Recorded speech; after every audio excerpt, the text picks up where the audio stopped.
Shalom anak-anakku kelas 5 yang diberkati Tuhan. Apa kabarnya hari ini? Semuanya tentu sehat ya. Dan Bu Feby berharap masih tetap semangat belajar dari rumah saja. Hari ini kita akan belajar agama. Sebelum kita belajar, mari kita berdoa. Kita berdoa. Tuhan Yesus, kami memohon kepadamu, pimpinlah kami dalam pelajaran agama saat ini, agar kami dapat mengerti apa yang disampaikan oleh guru dan juga dapat menjadi pedoman untuk kami dapat melakukannya dalam kehidupan keseharian kami. Di dalam nama Tuhan Yesus kami berdoa. Amin. Anak-anakku yang dikasihi Tuhan, kalau di minggu lalu kita belajar bagaimana mengenal Roh Kudus dan sudah menulis kesimpulan rangkumannya pada kotak komentarnya, mantap, semuanya bagus. Namun ada juga yang belum mengerjakannya. Siapa yang belum mengerjakannya? Ayo kerjakan ya. Nah anak-anak, hari ini juga kita akan belajar kelanjutan dari materi kemarin.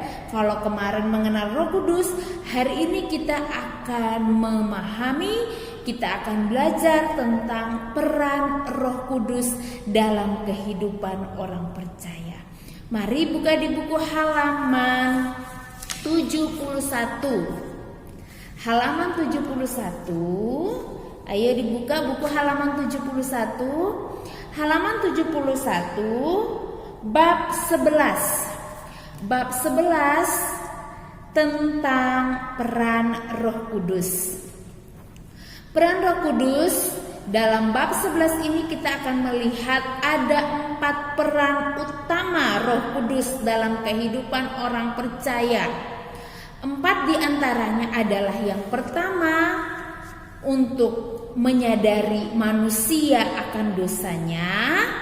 Sekali lagi Bu Feby ulang. Pertama, menyadari manusia akan dosanya. Yang kedua, membimbing kepada kebenaran.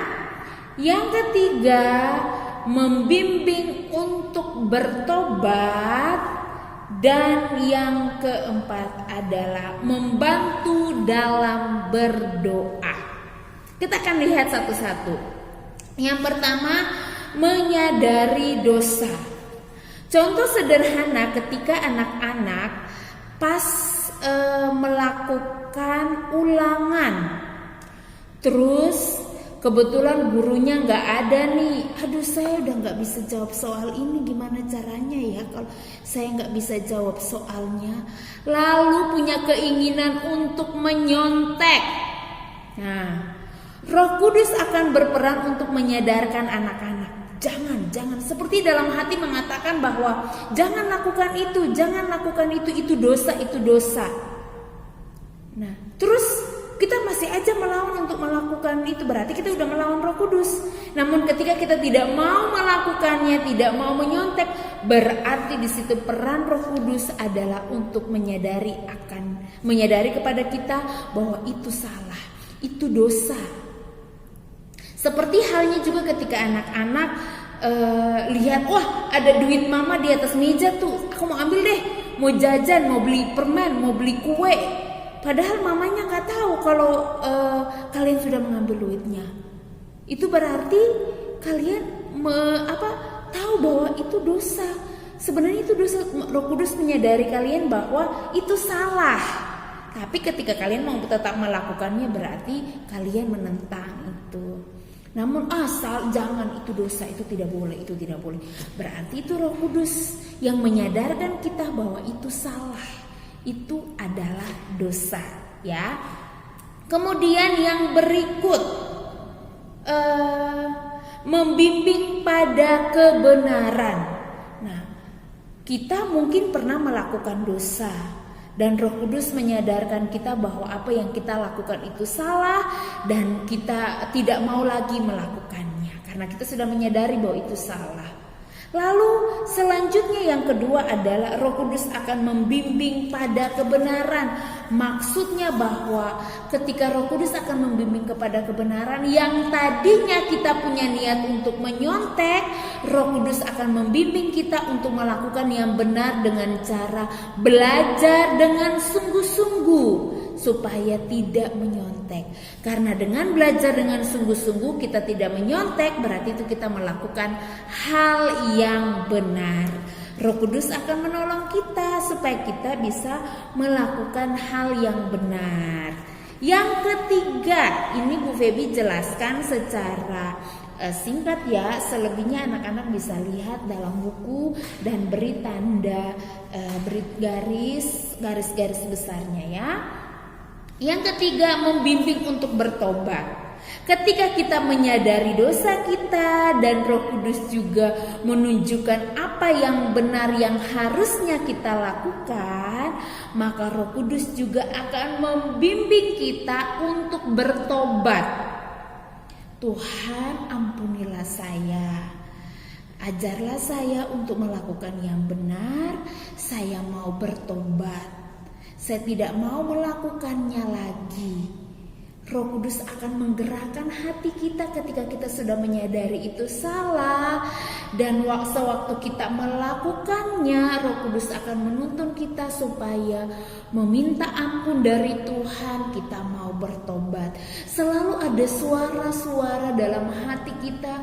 Karena suara itu entah berasal dari mana, tapi tanpa disadari itu Roh Kudus yang bekerja dalam kehidupan kita, yang membimbing kita untuk membedakan mana yang benar dan mana yang salah. Kemudian yang terakhir, yang keempat, peran Roh Kudus adalah membantu dalam berdoa. Roh Kudus adalah penggerak orang percaya untuk berdoa kepada Tuhan.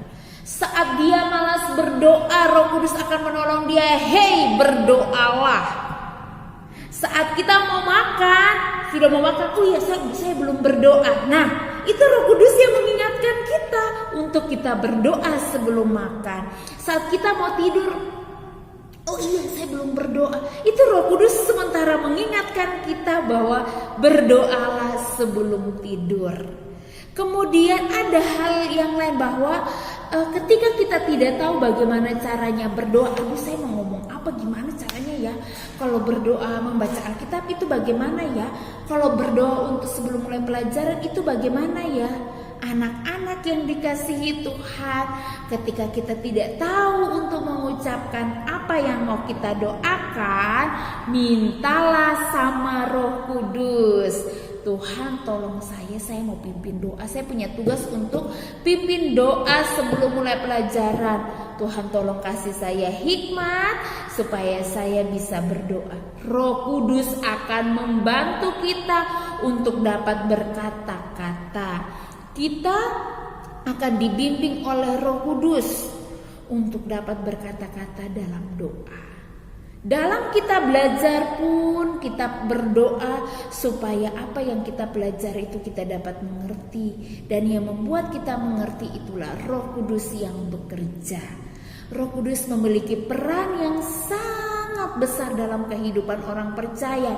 Asalkan kita mau membuka diri kita dan senantiasa mau memohon bimbingan Roh Kudus.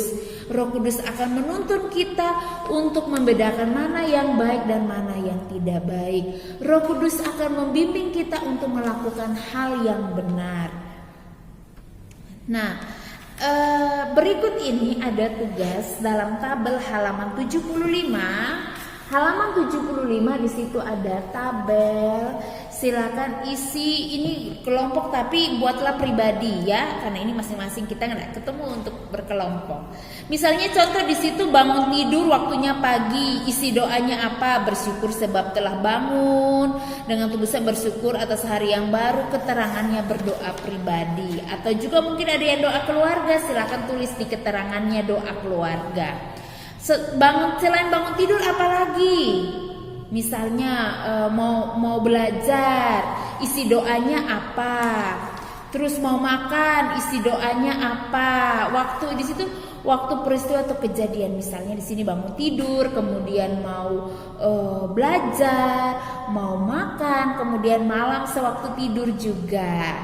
Nah, isi doanya dan keterangannya pribadi atau bersama orang tua. Begitu ya. Kalau tidak pahami boleh WA ke Bu Febi. Tugas tabel ini waktunya sampai hari Selasa depan di tanggal 17. Oke anak-anak, kita akan bertemu lagi di minggu yang akan datang.